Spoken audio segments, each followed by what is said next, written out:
Chers amis universitaires, la bêta noire ayant eu un petit retard, nous allons donc nous adapter et changer les conférences en commençant cette dernière après-midi par Monsieur Maugendre. Cher Jean-Pierre, nous y voilà, enfin tranquilles tous les deux. À votre tour maintenant de passer sous le grille. Chers amis universitaires, connaissez-vous Jean-Pierre Maugendre ? En êtes-vous vraiment sûr ? Jean-Pierre, vous êtes né en 1956 en Bretagne et né d'une famille de 4 enfants dont vous êtes le seul garçon. De votre enfance sans histoire, on n'a pas ou peu de traces, vos sœurs ayant fait serment de ne rien divulguer. Vous intégrez l'école navale, des rêves d'aventurier plein la tête, et avec une certitude déjà bien ancrée. Vous êtes fait pour le commandement. Vous avez été, me suis-je laissé dire, très marqué par votre tour du monde sur le porte-hélicoptère Jeanne d'Arc. Vous étiez-vous déjà douté que le patronyme du bateau était un signe ? Pas sûr. Jeune officier de marine, diplômé ingénieur, vous aviez, tout au long de vos études, animé la fameuse cellule brestoise du MJCF. C'est d'ailleurs pour vous consacrer pleinement au développement de ce mouvement que vous démissionnez de l'armée pour en prendre la tête et piloter le développement du MJCF en France. Ah, le MJ. Pas une contrée lointaine, pas une région de notre beau pays, sans que vous y ayez aujourd'hui votre réseau d'anciens, prêts à retrouver pour évoquer autour d'un godet le bon vieux temps et vous rejoindre dans vos nouveaux combats. Le MJCF, où vous rencontrez votre future épouse, Catherine, avec laquelle vous fondez un foyer chrétien, d'où sortent 6 enfants, dont une religieuse.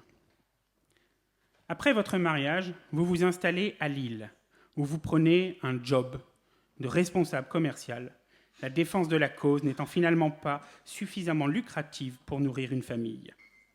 De votre passage dans les télécoms, le DRH d'Alcatel a surtout retenu l'image d'un grand type volontaire, meneur d'hommes, mais ne comprenant pas toujours tout à la technique. Par contre, doté d'un incroyable Bakou et ne lâchant jamais rien. C'est au cours de vos années lilloises que vous vous essayez à la politique, prenant un mandat de conseiller régional. Le désormais fameux « Maugendre, parlez moins fort, les micros sont ouverts » fait encore sourire les vieux greffiers nostalgiques. Mais le cœur de la France catholique et réac bat à Paris. Aussi, vous déménagez la famille en Yvelines et devenez consultant indépendant en management. Vous développez vos réseaux. Le carnet des anciens du MJ chauffe, Jean-Pierre revient, Jean-Pierre agit. Un pèlerinage de Chartres est lancé, on vous retrouve dans l'organisation. Une marche pour la vie doit se créer, encore vous. Une radio, une télévision libre se développe, qui retrouve-t-on comme patron d'émission dans les deux ? Votre célèbre silhouette, chemisette blanche, cravate ou pull rouge, se trouve dans tous les coups fourrés. À en donner le tournis au préfet de police de Paris, qui vous a finalement dédié une salle d'archives personnelle, baptisée Tonton JP, en l'honneur de votre amour des tontons flingueurs. Et que dire de l'homme ? Bon vivant au rire proverbiable, amoureux de la bière et des plateaux de fruits de mer, travailleur acharné et lecteur assidu, Jean-Pierre Maugendre, alias JPM, ne déteste rien de plus que de perdre du temps. Même pour aller acheter du pain, vous partez avec un bouquin sous le bras, au cas où il y ait la queue à la boulangerie. Je me suis laissé dire par vos enfants que le seul endroit au monde où vous acceptiez de lever le pied, c'était dans votre refuge breton, entouré de votre descendance, où l'on peut même parfois vous surprendre une BD à la main. Attention, pas n'importe laquelle. Buck Danny savourien. Tintin, ça se laisse lire.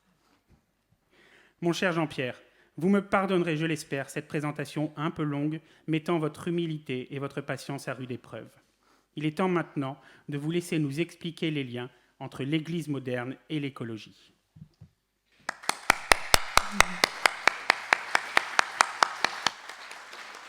Merci beaucoup, cher Damien, de ces propos guidés par une amitié partagée et certainement trop louangeux.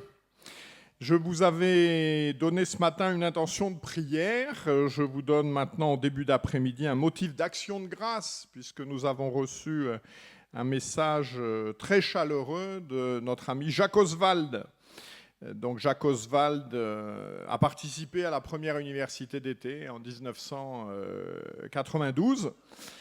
Et il vient de fêter ses 100 ans, entouré, alors que la Providence a fait qu'il n'ait que 2 enfants, entouré donc le jour de Pâques, au mois d'avril, pour ses 100 ans, de ses 99 petits et arrière-petits-enfants. Voilà, beau motif d'action de grâce. Et il a été, au début de Renaissance catholique, vraiment d'une aide très précieuse. Il avait été directeur et responsable des cahiers de l'ordre français. Voilà, c'est une très belle intelligence, un homme...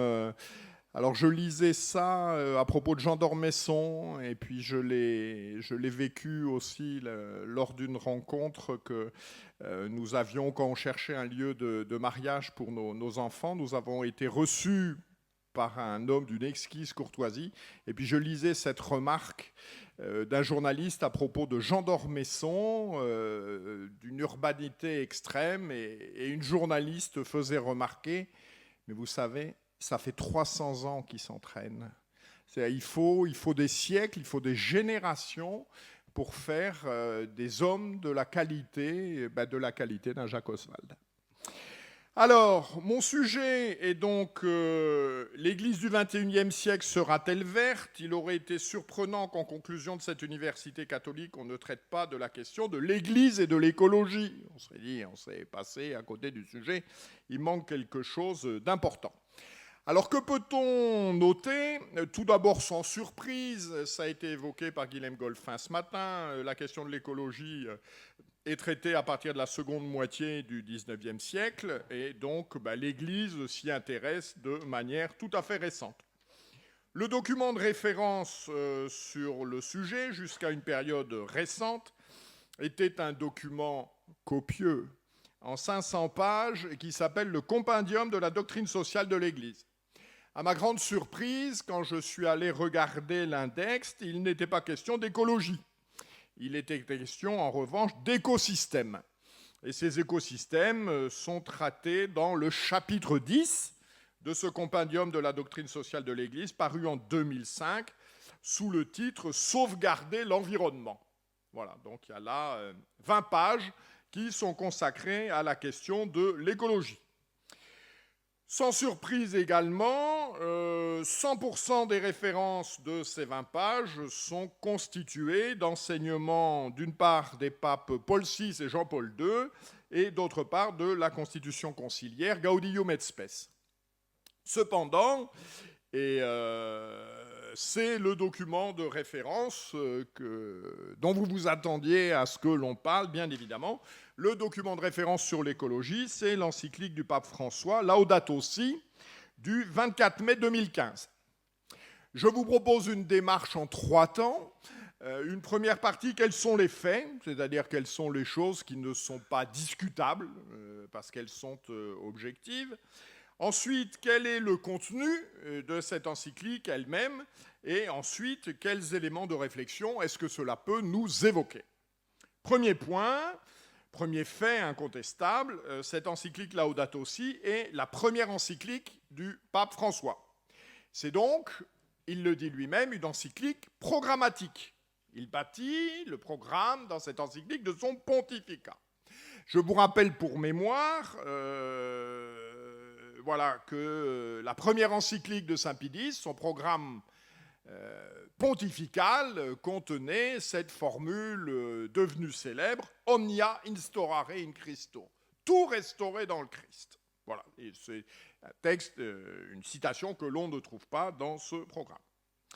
Deuxième élément, il s'agit d'un document copieux. Voilà, 190 pages. Voilà, donc j'ai lu et annoté les 190 pages. Également, et je réponds tout de suite à une objection, ce texte m'est apparu comme confus et mal écrit. Donc Damien a parlé de ma passion, de mon attrait pour les tontons flingueurs. Il y a dans les dialogues de Michel Audiard, je ne crois pas que ce soit dans les tontons flingueurs, mais un dialogue en substance qui est celui-ci, rendu à ce niveau-là, Et dire que c'est un abruti, ça n'est pas une opinion, c'est un jugement clinique. Bon. Eh bien là, je crois dire que c'est confus et mal écrit, c'est la même chose. Ce n'est pas une opinion, c'est un jugement clinique. Également, ce que chacun aura pu observer, c'est que, rompant avec la tradition multiséculaire de l'Église, le Saint-Père emploie la première personne du singulier, je, et non pas ce que l'on appelle communément le pluriel de majesté, nous. En voyant que ce pluriel de majesté, nous, c'était deux choses. C'était nous, avec la tradition de l'Église, avec toute l'Église, et dans la continuité du magistère qui nous a précédés, nous, ultime maillon de cette chaîne, et puis nous, avec l'assistance du Saint-Esprit. Donc on est au moins deux, on peut dire non. On peut dire nous. Bon, le je, c'est je tout seul, ça n'a pas la même portée. Comment est constitué ce document? Il y a 6 chapitres. Le premier chapitre, ce qui se passe dans notre maison, c'est le constat. Ensuite, une partie plus spécifiquement dédiée aux chrétiens, l'évangile de la création, la cause de tout cela, la racine humaine de la crise écologique, les principes que le Saint-Père souhaite voir mis en œuvre une écologie intégrale, et en fait les remèdes, quelques lignes d'orientation et d'action, et puis éducation et spiritualité écologique. Voilà, quand on dit que c'est la mise en place d'une nouvelle religion, quand on parle de spiritualité écologique, il y a bien une dimension religieuse. Et puis également, nous notons dès le paragraphe 3, je cite ce texte, « Je voudrais m'adresser à chaque personne qui habite cette planète. Je me propose d'entrer en dialogue avec tous au sujet de notre maison commune. » Bon, il doit être bien clair qu'il ne s'agit pas d'un enseignement. Voilà. S'il s'agit d'entrer en dialogue, ben c'est charmant, mais ça n'est pas un enseignement. Ça n'est pas nous, avec la tradition de l'Église, assistés du Saint-Esprit, qui enseignons que. Et puis, de manière un petit peu surprenante, après avoir noté d'abord que quasiment toutes les citations sont des citations de l'enseignement post-conciliaire, hormis le cantique de saint François, et puis, un petit peu surprenant, je pense qu'il en aurait été lui-même surpris, nous avons au paragraphe 233 une citation d'un brave penseur soufi, Ali al-Kawag. Bon, très bien. En conclusion également, surprise, il y a 2 prières.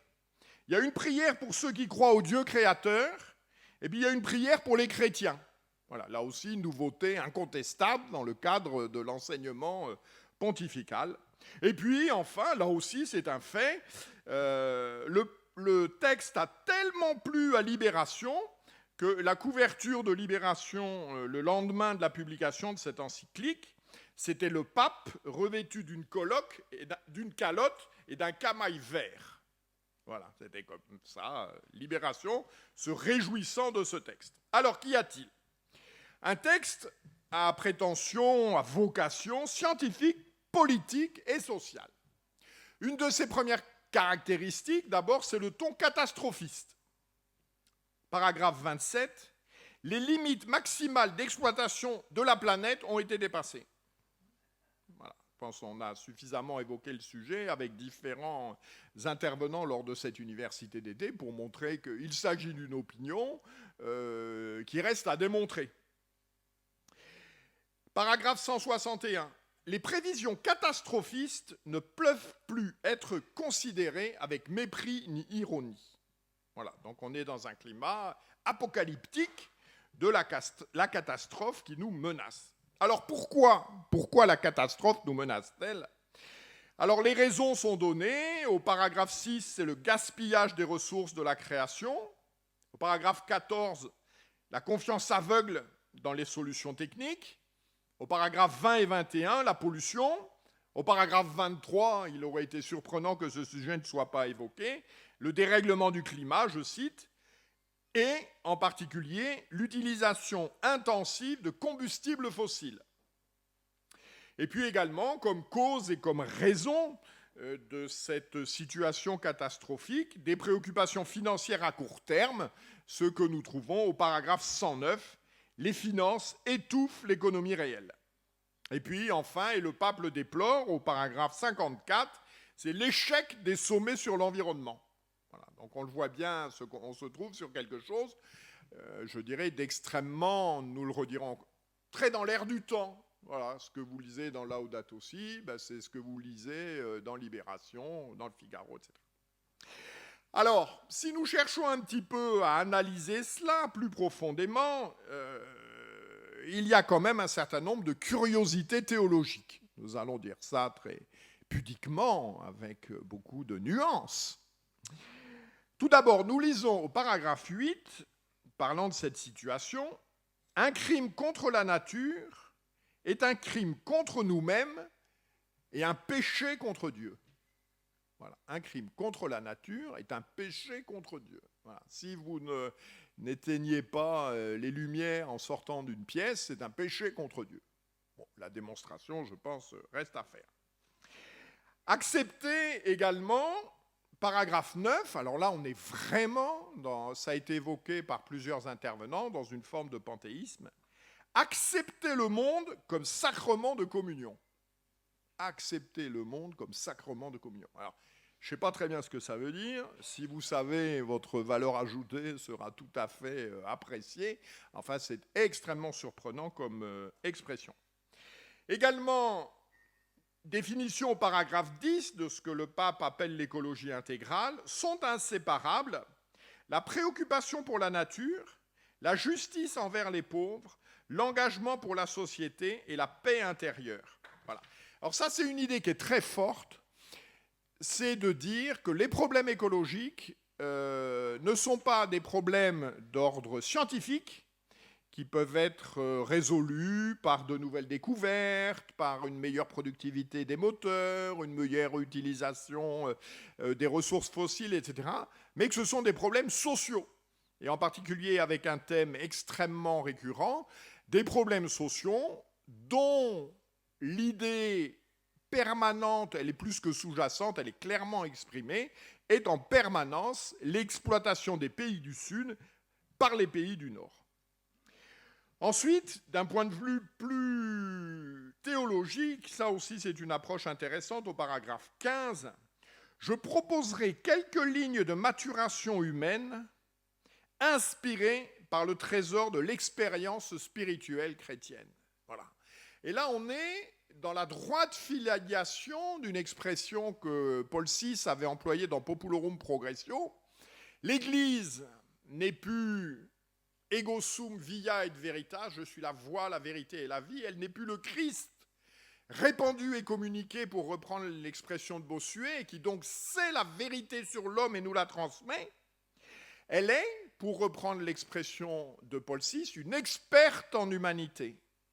Voilà, les 2000 ans d'histoire de l'Église font qu'elle bénéficie, et c'est vrai, d'une expérience de la nature humaine, d'une expérience des relations sociales, mais elle ne se présente au monde que sous cette optique, en pensant, Dieu seul sonde les reins et les cœurs, mais on a aussi le droit de juger l'arbre à ses fruits et de brûler le figuier stérile, que le monde ne peut comprendre que cela, que le monde ne peut comprendre que cela, que le message de l'Évangile et que le message de l'Église n'est audible que par rapport à l'expertise en humanité de l'Église.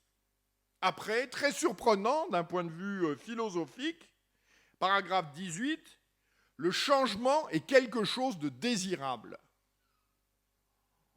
Alors là, excusez-moi, des perspectives que ça ouvre, le changement est quelque chose de désirable, c'est n'importe quoi.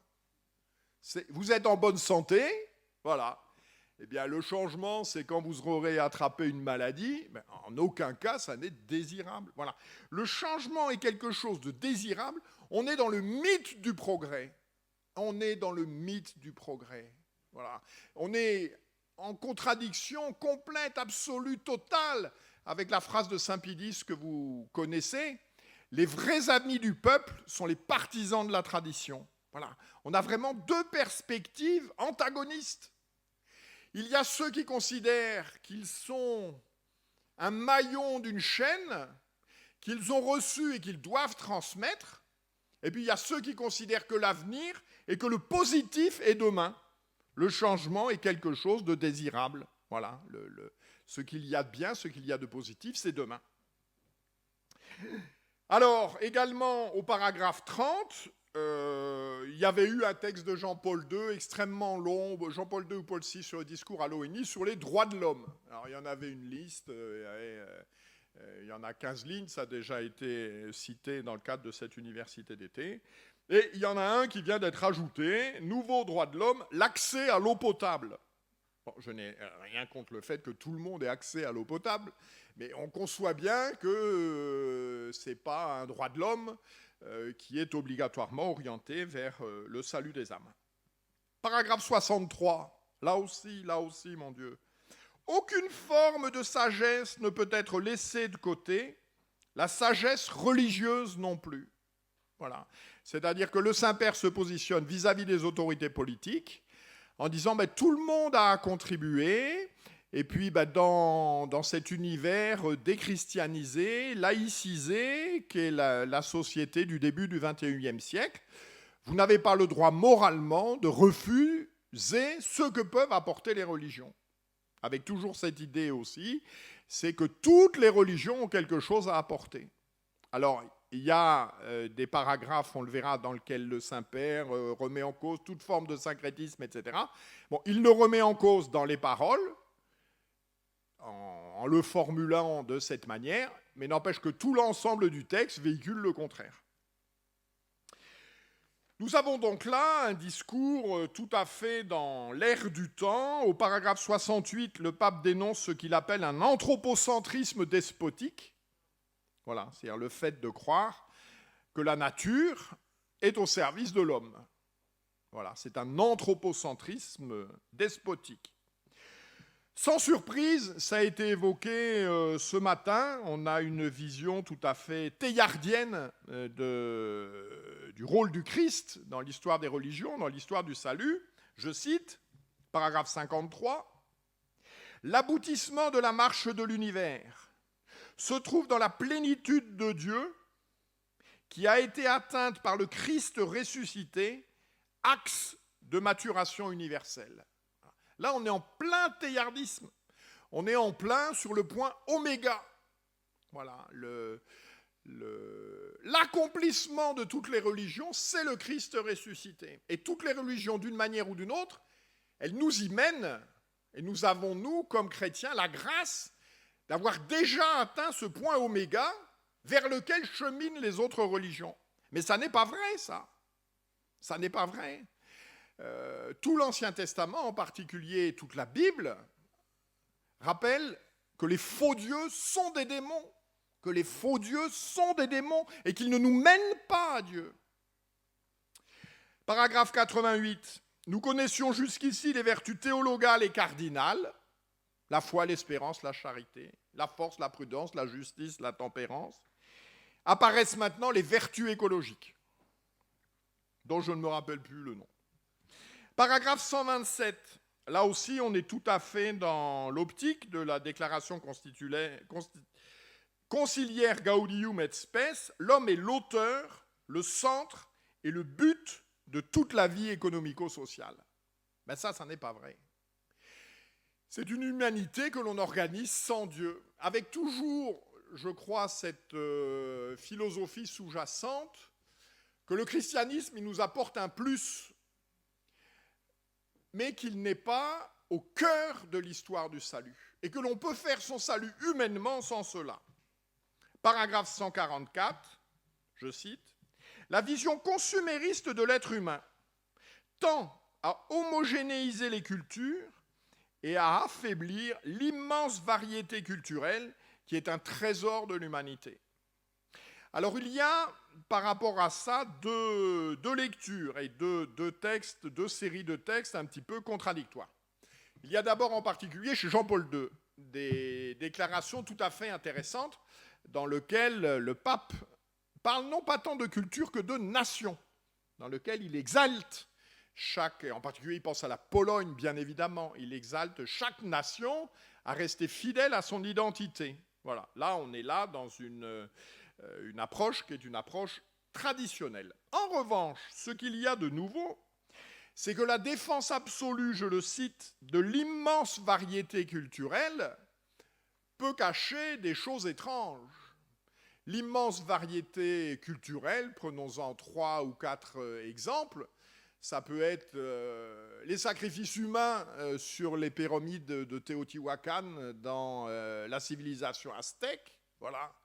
Des milliers d'hommes sacrifiés en une journée, les pyramides de Teotihuacan ruisselantes de sang, des personnes qui ont été sacrifiées, des captifs qui ont été ravis pour pouvoir être sacrifiés, voilà. Faut-il respecter cette variété culturelle ? Le mariage forcé des jeunes filles, dès qu'elles sont nubiles, dans un nombre important de pays de la planète, en particulier dans des pays musulmans. Voilà, c'est ce qui se passe en Afghanistan, c'est ce qui va être remis à l'ordre du jour. Avec cette question sous-jacente, nous l'avions traitée lors d'une de nos universités d'été, toutes les civilisations se valent-elles ? Voilà. Eh bien, dans le discours tel qu'on l'entend là, toutes les civilisations se valent. Or, au regard du bonheur terrestre d'une part et du salut éternel d'autre part, toutes les civilisations ne se valent pas. Toutes les civilisations ne se valent pas. Et d'ailleurs, Saint Pie allait même plus loin. Il disait la seule civilisation qui mérite le nom de civilisation, c'est la civilisation chrétienne.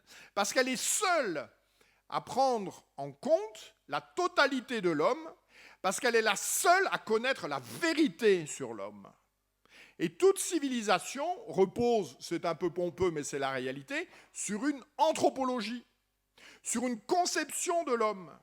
Et comment une religion fausse, qui se trompe sur Dieu, ne se tromperait-elle pas sur l'homme ? Et si elle se trompe sur l'homme, comment peut-elle bâtir une civilisation qui respecte une réalité qu'elle ne connaît pas dans le meilleur des cas et qu'elle nie dans le pire des cas ? C'est illogique, ça n'est pas possible. Ne peut être conforme au développement de l'homme qu'une civilisation qui repose sur sa réalité. Et sa réalité fondamentale, intrinsèque, repose en 2 parties. La réalité, c'est ce que nous dit saint Ignace dans le Principe et Fondements. L'homme est créé pour aimer, louer, servir Dieu et par ce moyen sauver son homme. C'est la première réalité. Et la deuxième réalité, je crois fondamentalement oubliée par l'Église qu'il faut bien qualifier à la suite du cardinal Benelli de conciliaire depuis 60 ans, c'est la réalité du péché originel. Du péché originel. Saint Paul, vidéo meliora, proboque, deteriora sequor. C'est ce que nous vivons à chaque instant. C'est ce que nous avons lu ce matin dans l'Épître, ce matin. Je vois le bien, je l'approuve, et je fais le mal. Je fais le mal parce que je suis blessé, parce que nous vivons tous des conséquences du péché originel. Alors, quelles sont les solutions qui sont proposées par le Saint-Père ? 3 types d'éléments. Paragraphe 164. Un consensus mondial devient indispensable pour développer des formes d'énergie renouvelables et en particulier, il y a plusieurs éléments, chapitres, paragraphe plutôt, sur l'arrêt des combustibles fossiles. Voilà, le Saint-Père décrète qu'il faut arrêter d'utiliser des combustibles fossiles. On sera surpris de voir qu'il n'y a rien sur le nucléaire. Il n'en parle pas, ni pour dire que c'est bien, ni pour dire que c'est mal. C'est un peu curieux sur un document à prétention scientifique sur ce sujet. Paragraphe 175, un thème qui avait été déjà développé, nous en avions parlé lors de nos universités d'été, par le pape Benoît XVI dans Caritas in Veritate, je cite, « Il est urgent que soit mise en place une véritable autorité politique mondiale. » Voilà, ça a le mérite d'être simple. Et puis, 3e élément, assez surprenant, mais très dans l'heure du temps, je cite, paragraphe 193, « L'heure est venue d'accepter une certaine décroissance. » L'heure est venue d'accepter une certaine décroissance. En voyant, c'est ce que font remarquer certains, c'est que tout cela, au final, entre guillemets, est très européocentré. L'heure est venue d'accepter une certaine décroissance. Bon, quand vous dites ça aux Américains, dont 15% de la population est en surpoids, Bon, peut-être un peu de décroissance, pourquoi pas, quoi. Alors, aller expliquer, je sais pas moi, aux Indiens ou aux Gabonais que l'heure est à la décroissance, ils vont dire, non, pas du tout, nous on veut pas de décroissance, on veut de la croissance, on veut sortir de la situation de misère qui est la nôtre. Alors, il serait caricatural, mais j'ai lu sur ce sujet des propos caricaturaux, de croire que le pape s'est rallié sans condition à tous les fantasmes de cette nouvelle religion écolo-hygiéniste. Eh bien, ça n'est pas vrai. C'est-à-dire que sur un certain nombre de points, qui évidemment ne sont pas mis en avant par la grande presse, le pape résiste. Le pape est à contre-courant. Il dit, je sais bien que ça ne va pas vous plaire, mais là, je ne cale pas. Paragraphe 50. La croissance démographique est pleinement compatible avec un développement intégral et solidaire. Donc là, refus de rentrer dans une logique de contrôle de naissance, de néo-malthusianisme, etc. Voilà. On peut concilier la croissance démographique avec le développement. Paragraphe 109. Le marché ne garantit pas en soi le développement humain intégral ni l'inclusion sociale. Là aussi, c'est ce que nous avait évoqué, c'est l'expression connu qu'a employé Philippe de Villiers hier, sur le divin marché. Voilà. Le marché n'est pas l'unique régulateur de la vie en société. Voilà, tout confier au marché, ça n'est pas obligatoirement trouver les bonnes solutions. Également, un rappel tout à fait opportun, paragraphe 116, dans la modernité, il y a eu une grande démesure anthropocentrique. Ça, effectivement, je pense que personne n'ira contre cette affirmation. Paragraphe 120, on sait que c'est un thème auquel le Saint-Père est très attaché, je cite. La défense de la nature n'est pas compatible non plus avec la justification de l'avortement. Voilà, c'est un thème important pour le pape. Sur cette question de l'avortement, il a toujours eu, à ma connaissance, des positions très claires. Et puis également, paragraphe 120, paragraphe 136, c'est le refus de toute forme d'expérience sur des embryons humains. Donc un texte qui est, on l'a dit tout à l'heure, qui a quelques années maintenant, qui a 8 ans, alors qu'on n'était pas dans les débats que l'on connaît aujourd'hui. Et puis, alors bien sûr, quelque chose de paradoxal, au paragraphe 61, le pape nous dit « Sur beaucoup de questions concrètes, en principe, l'Église n'a pas de raison de proposer une parole définitive. » Bon, alors, cela est affirmé, cela est vrai, pourquoi pas, si ce n'est que c'est un peu contredit par la réalité d'autres textes. Paragraphe 55, le Saint-Père déplore, je cite, « l'augmentation croissante de l'utilisation et de l'intensité des climatiseurs. » Alors, j'ai rien ni pour ni contre les climatiseurs, je m'en fiche, mais ce dont je suis persuadé, c'est que le Saint-Esprit, il ne s'occupe pas de l'intensité des climatiseurs. C'est pas possible, ça. Autre sujet qui avait peut-être échappé à votre sagacité, c'est la priorité qui doit être accordée au transport public. C'est pareil, je pense que le Saint-Esprit ne s'intéresse pas à ça. Et puis, alors, on en a tout un inventaire au paragraphe 211. Alors là, c'est quand même affligeant. Il s'agit, je cite, j'ai lu, il s'agit d'éviter l'usage de matières plastiques et de papier, de trier les déchets, de planter des arbres, d'éteindre les lumières inutiles. Bon, tout ça c'est bien, mais tout ça, ma maîtresse, quand j'étais en 7e, elle me disait, elle ne prétendait pas être inspirée par le Saint-Esprit. Ah non, on rit, mais c'est pas drôle, quoi. Alors, en guise de conclusion, puisque je m'étais donné une demi-heure qui devait être l'estocade finale, un discours qui, au final, est très dans l'air du temps, avec d'incontestables remarques de bon sens, voilà, c'est ce que disait ma grand-mère. On sort d'une pièce, il n'y a personne, on éteint la lumière. Voilà, donc, le pape le rappelle. Et nous en sommes heureux. Ensuite, une deuxième dimension qui, très clairement, est une vision que l'on qualifierait de naturaliste. Voilà. Il n'est question que de l'homme, il est question que de la nature, alors que le Christ, le cardinal Pi, le cardinal Pie, qui fut archevêque de Poitiers, évêque de Poitiers, et qui, lors de son discours d'intronisation, alors c'est à la cathédrale de Poitiers, mais Jean Houguy, qui nous fait l'amitié d'être là, pourra me confirmer, j'ai en tête son discours d'intronisation, où il dit à ses paroissiens, voilà, moi je viens ici, et je n'ai qu'une chose à vous dire, je vais vous prêcher Jésus-Christ. Voilà. Je suis là pour vous parler de Jésus-Christ. Je suis là pour vous faire grandir dans l'amitié avec Jésus-Christ, dans l'obéissance à Jésus-Christ. Pas pour vous dire d'éteindre les climatiseurs, quoi. Ce n'est pas le même sujet. Avec toujours cet autre point, il n'en est pas question. Et le terme n'est pas employé. Alors, à un moment donné, au début, il y a quelque chose sur la création. C'est la négation du péché originel. Voilà.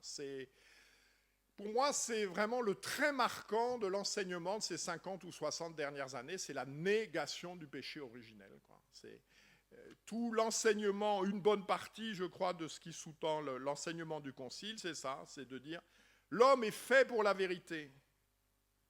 Donc, si nous prêchons la vérité, comme il est fait pour la vérité, il va adhérer à la vérité. Ben, ce serait vrai s'il n'y avait pas le péché originel.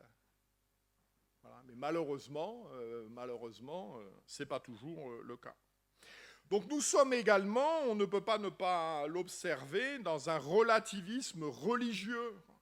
À la fin, que le pape fasse 2 prières, une pour les chrétiens et pour ceux qui sont uniquement déistes, c'est quand même extrêmement surprenant. Et il en appelle même, c'est le paragraphe 217, à ce qu'il appelle une conversion écologique. Voilà, on est bien dans ce domaine religieux. Alors je crois que je ne peux pas faire autre chose. Alors s'il y avait quelque chose qui était de bon sens, au paragraphe 223, le pape rappelle la sobriété est libératrice. Bon, ben voilà. Et alors, il nous a été, un des orateurs en a parlé, c'est vrai, c'est les vertus, ou c'est le chant de Denis, les vertus de la frugalité. Voilà. Et alors, je voudrais conclure en me mettant sous pas le patronage, mais c'est une remarque qui m'a intéressé dans nos conférenciers précédents. Voilà, une remarque de Benoît Ritaud et puis une remarque de Patrick Buisson. Voilà, la remarque de Patrick Buiteau, de Benoît Ritaud, bah, là c'est Alzheimer. Voilà, qui se positionne un petit peu, je ne trahis pas de secret en disant c'est pas une grenouille de bénitier, voilà. Sur ces questions, le monde attend autre chose de l'Église. Le monde attend autre chose de l'Église. Le monde, il attend qu'on lui parle de la finalité de l'homme, de son destin, de la place de Dieu dans la nature. Et puis ça rejoint cette remarque également qui nous était faite par Patrick Buisson. Et cette encyclique, malheureusement, en est assez caractéristique. Voilà, l'homme, en voulant aller vers le monde, et je vous renvoie à ce texte fondateur qui est le discours de clôture du Concile en décembre 1965 du pape Paul VI. Voilà, reconnaissez-nous, vous, humanistes modernes, cette dignité. Nous autres, nous, plus que quiconque, nous avons le culte de l'homme. Voilà, c'est le discours de clôture du Concile sur lequel il faut toujours revenir, parce qu'il éclaire l'ensemble des travaux du Concile.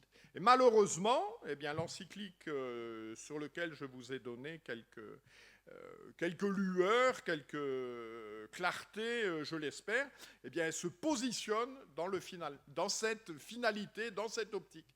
Or, la vocation de l'Église, c'est pas de travailler au culte de l'homme, c'est de prêcher le salut, de prêcher les vérités éternelles, parce que, et ce sera mon dernier mot, conformément à la parole de Bossuet, l'Église d'abord et avant tout, c'est Jésus-Christ répandu et communiqué. Je vous remercie.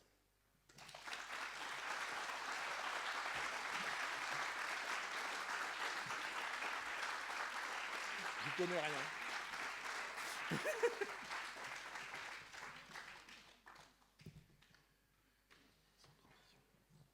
C'est comme tu veux. La bêta noire, mais... Merci, cher Jean-Pierre. Merci d'avoir ingurgité ces 190 pages pour nous en sortir. Faut que je vous aime, hein, faut que je vous aime. Pour nous en sortir une critique clairvoyante, éclairée, qui nous sera à tous très utile de récupérer, et puis qui nous évite d'avoir à acquérir cette encyclique. Voilà.